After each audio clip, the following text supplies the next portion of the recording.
기도하겠습니다. 좋으신 아버지 하나님, 오늘도 저희들에게 이 아침의 시간을 허락하여 주시고 또 말씀으로 나아가게 하시니 감사를 드립니다. 오늘 우리에게 주신 말씀 붙들고 오늘도 믿음으로 승리하면서 하나님 나라의 거룩한 성전되어 살아가는 우리 모두가 되도록 지켜 주시옵소서. 무엇보다도 우리에게 귀한 일상 주셨사오니 이 일상 속에서 하나님 나라를 발견하며 하나님께서 원하시는 그 거룩한 뜻, 선한 역사를 향해 살아가는 우리 모두가 되게 하여 주옵소서. 우리 구주 예수 그리스도의 이름으로 기도드립니다. 아멘. 오늘 우리에게 주신 말씀은 역대하 4장 11절에서 22절입니다. 후람은 또 솥과 부삽과 대접을 만들었다. 이렇게 후람은 솔로몬 왕이 하나님의 성전에다가 해 놓으라고 시킨 모든 일을 마쳤다. 그가 만든 것들은 기둥과 그 두 기둥 꼭대기에 얹은 둥근 공 모양을 한 기둥 머리 둘과 그 두 기둥 꼭대기에 있는 공 모양을 한 기둥 머리에 씌운 그물 2개와 기둥 꼭대기에 있는 공 모양을 한 기둥 머리에 씌운 각 그물에다가 2줄로 장식한 석류 400개를 만들었다. 또 그가 만든 것은 받침대와 받침대 위에 놓은 대야와 바다 모양 물통 1개와 그 바닥 모양 물통 아래에 받쳐놓은 황소 모양 12개와 솥과 부삽과 고기 갈고리였다. 이런 일의 전문가인 후람이 주님의 성전에서 쓸 것을 솔로몬에게 바친 모든 기구는 광택나는 놋쇠로 만든 것이었다.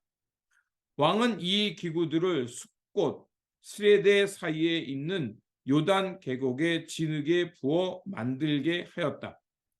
솔로몬이 이 모든 기구를 너무나 많이 만들었으므로 여기에 사용된 놋의 무게는 아무도 모른다.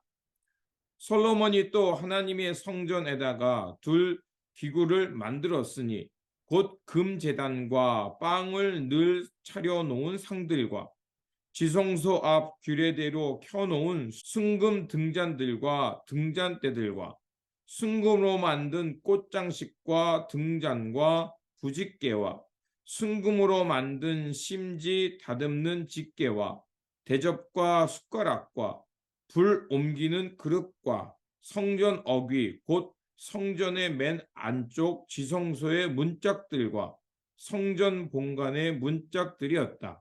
이 문짝들도 금으로 입혔다. 아멘. 오늘 본문 말씀은 솔로몬이 후람을 시켜서 성전의 기구들을 제작하는 말씀입니다. 3장에서 성전의 외형에 대한 것을 기술했고 이제 오늘 본문인 4장에서 성전의 기구들과 종류들 그리고 그 제작 과정을 전해주고 있습니다. 솔로몬이 왕위에 올라 성전을 건축하는 일에 심혈을 기울이고 있습니다. 솔로몬이 이토록 성전을 건축하는 일에 자신의 온 정성과 심혈을 기울인 데는 이유가 있습니다. 그 이유는 자신의 아버지였던 다윗이 그토록 하나님의 전을 건축하기를 소망했기 때문이기도 하지만 또한 이스라엘을 더욱 굳건하게 세우기 위해서는 하나님의 전을 더욱 굳건히 세워야 했기 때문입니다. 그래서 성전의 크기와 규모, 구조는 그 옛 성막의 것을 그대로 답습하고 있습니다. 이는 성막과 성전이 바로 분리된 것이 아니라 하나로 이어진 것임을 나타내는 것입니다. 약속의 땅을 향해 거친 광야를 지나는 동안 하나님께서는 구름과 불기둥으로 인도하셨을 뿐만 아니라 성막을 통해서 그들과 함께 하셨고 또 하나님은 그 성막을 통해서 그들에게 늘 보호자가 되셨고 하나님의 능력을 나타냈습니다. 이제 가나안 땅에 들어왔고 그 약속의 땅에서 하나님의 성전을 짓는 것은 그 형태와 모양은 바뀌었지만 그러나 본질적으로 바뀐 것이 아니라 바로 그 광야에서 인도하셨던 하나님이 이제는 성전에서 그들을 돌보시고 사랑하신다는 것을 여전히 보여주는 것이었습니다. 그래서 역대하 4장은 성전에 들어가는 기구들을 나열하고 있습니다. 노스로 만든 제단, 노스로 만든 바다, 또 노스로 만든 10개의 물등원과 기타 기구들을 소개하고 있습니다. 성경의 기문들은 각각 그 의미를 갖고 있고 또 그것들은 결국 하나님을 거룩하게 지켜내는 것들에 사용되는 것들이었습니다. 먼저 놋 제단은 그 크기가 엄청난 규모였음을 알 수가 있습니다. 길이와 넓이가 20큐빗으로 되어 있다고 했습니다. 이것은 요즘의 단위로 환산하면 9m가 되는 겁니다. 그리고 높이는 10큐빗으로 되어 있습니다. 대략 4.5m에 이르는 것입니다. 이 큰 제단에서 드려지는 희생제는 바로 하나님과 이스라엘이 그곳에서 하나님과 언약 관계를 맺은 관계임을 드러낼 뿐만 아니라 그곳에서 모든 것이 타서 번제물로 드려지는 것은 그렇게 됨을 통해서 그 죄로 인해 막혔던 것이 사라지고 하나님과 화해한다는 것을 의미하는 것입니다. 이스라엘 백성들은 가나안 땅에 살고 하나님의 언약을 가졌지만 때로는 그들이 언약을 떠나고 하나님 앞에 불순종하는 것이 나타날 것입니다. 그렇게 그들은 하나님 앞에 이렇게 희생제와 대속물을 통해서 하나님과 가까워지는 것들이 필요했던 것입니다. 우리도 마찬가지입니다. 비록 우리가 성전에서 희생제물은 듣지 않지만 구약에 의하면 희생제사를 통해서 제물이 그 하나님의 제단 앞에 각이 떠지고 가죽이 벗겨지고 죽음을 당하는 것처럼 오늘 우리가 하나님 앞에 나아가 예배하는 그 자리를 통해서 우리가 예수 그리스도의 십자가 앞에서 마치 희생제물이 각이 떠지고 죽는 것처럼 우리의 옛사람은 죽고 그리스도와 함께 부활하여 하나님 앞에서 새로운 관계를 맺으며 이제 하나님이 원하시는 거룩한 삶을 살아내는 것이 바로 오늘의 우리의 예배인 것입니다. 또한 6절에 등장하는 물두멍은 그 제사 때 쓰려지는 그 기구들을 씻는 것이었고 또 바다는 제사장이 그 자신의 몸과 여러 가지를 정결하게 사용하는 것들이었습니다. 드려지는 제물뿐만이 아니라 그 제사를 집례하는 제사장이 항상 하나님 앞에서 정결해야 됨을 의미하는 것입니다. 이러한 정결 의식은 바로 우리가 하나님 앞에서 바르게 씻겨지고 예수 그리스도의 보혈로 새로워질 때만이 하나님의 마음을 갖고 하나님의 거룩한 뜻을 향해 살아갈 수 있음을 말해 주는 것이었습니다. 또한 7절과 8절에 나타나는 등잔대 10개와 진설상 10개가 나옵니다. 등잔대의 등은 그 성전의 저녁부터 아침까지 항상 밝도록 빛을 비친 것이었습니다. 이것은 무엇을 말하겠습니까? 바로 하나님이 우리와 함께 하실 뿐만 아니라 하나님의 그 빛이 우리를 비추고 있음을 말하는 겁니다. 그래서 창세기에 보면 하나님께서 빛이 있으라 할 때 이 어두움에 빛이 임했고요. 그리고 그 빛이 임함을 통해서 빛과 어두움이 갈라졌을 뿐만 아니라 하나님 나라의 질서가 세워졌던 것을 우리는 압니다. 바로 주님께서는 우리 가운데 오신 이 빛입니다. 하나님 나라의 질서를 이루시는 빛으로 오신 것입니다. 그래서 요한복음은 1장 9절에 참빛 곧 세상에 와서 각 사람에게 비추는 빛이었다라고 말하고 있습니다. 바로 예수 그리스도가 우리 가운데 오심으로 이런 바로 하나님의 구원의 빛이 맺고 하나님 나라의 질서의 빛이 우리 가운데 비친 것입니다. 그리고 등잔대 위에 등은 항상 성전을 환히 비쳤습니다.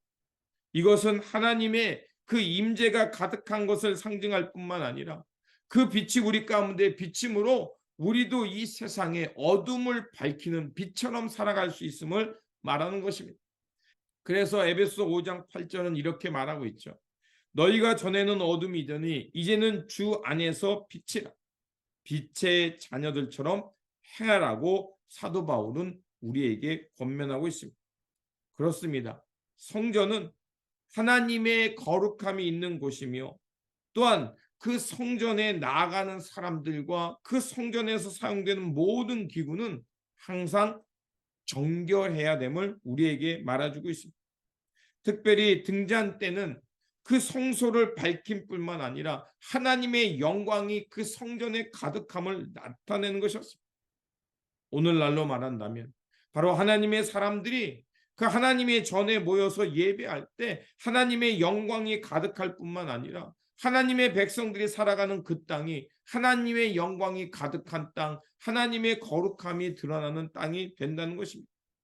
그래서 성전에서 드려지는 예배는 일회적인 행사가 아니라 바로 하나님 앞에 가까이 나가는 시간이며 우리의 죄가 씻어지는 것이고 또 예수 그리스도의 보혈과 십자가를 통해 옛사람이 죽고 주님과 함께 새롭게 부활하여 하나님의 거룩한 백성으로 살아갈 수 있는 길이 되는 것입니다. 그래서 우리가 예배 후에 그 일상으로 돌아가 바로 이 땅에 하나님의 거룩한 성전으로 하나님의 나라를 세워가는 것이 바로 예배자의 모습이며 오늘 우리가 그 거룩한 성전으로 살아가는 모습입니다. 하나님은 이렇게 거룩한 성전이 되도록 우리를 부르셨습니다. 그렇게 우리의 몸이 성령이 임하는 전이 되어서 하나님의 거룩한 마음을 담고 이제 우리 삶 속에는 하나님의 임재와 거룩함이 있는 성전으로 우리의 일상을 살아내야 할 것입니다. 이러한 거룩한 성전으로서 우리가 살아가는 그 땅이 예수 그리스도의 영광이 드러날 뿐만 아니라 하나님의 영광과 하나님의 거룩함이 드러나는 우리의 삶의 자리가 되시기를 다시 한번 주님의 이름으로 축원드립니다. 기도하겠습니다. 거룩하신 하나님, 솔로몬은 그 하나님 앞에 크고 웅장한 번제단과 또 성전에서 쓸 기물들을 최선을 다해서 지었고 제작했습니다. 주님, 이것은 무엇을 말하겠습니까? 바로 우리가 하나님 앞에서 거룩하게 지어져야 할 뿐만 아니라 우리의 삶의 모든 영역이 하나님의 거룩한 성전으로 살아야 됨을 말해주는 것이었습니다. 그러하오니 아버지 하나님, 성령이 우리 가운데 거하심으로 우리의 몸이 하나님의 거룩한 성전 되어서 옛사람은 죽고 그리스도와 함께 새롭게 부활하여 하나님 나라의 진리와 생명의 빛을 이 땅에 밝히며 살아가는 존재들이 되게 하여 주옵소서. 그래서 우리가 이 땅에 살아감을 통해서 어두움이 물러가고 이 땅에 하나님의 나라의 거룩함과 하나님 나라의 그 영광의 빛만 드러나는 그 땅으로 변화되는 역사가 우리의 삶을 통해 이루어지게 하여 주옵소서. 오늘도 우리에게 귀한 일상 주셨사오니 이 일상이 이런 하나님의 거룩한 나라를 세워가는 우리의 일상이 되게 하여 주옵소서. 우리 구주 예수 그리스도의 이름으로 기도드립니다. 아멘.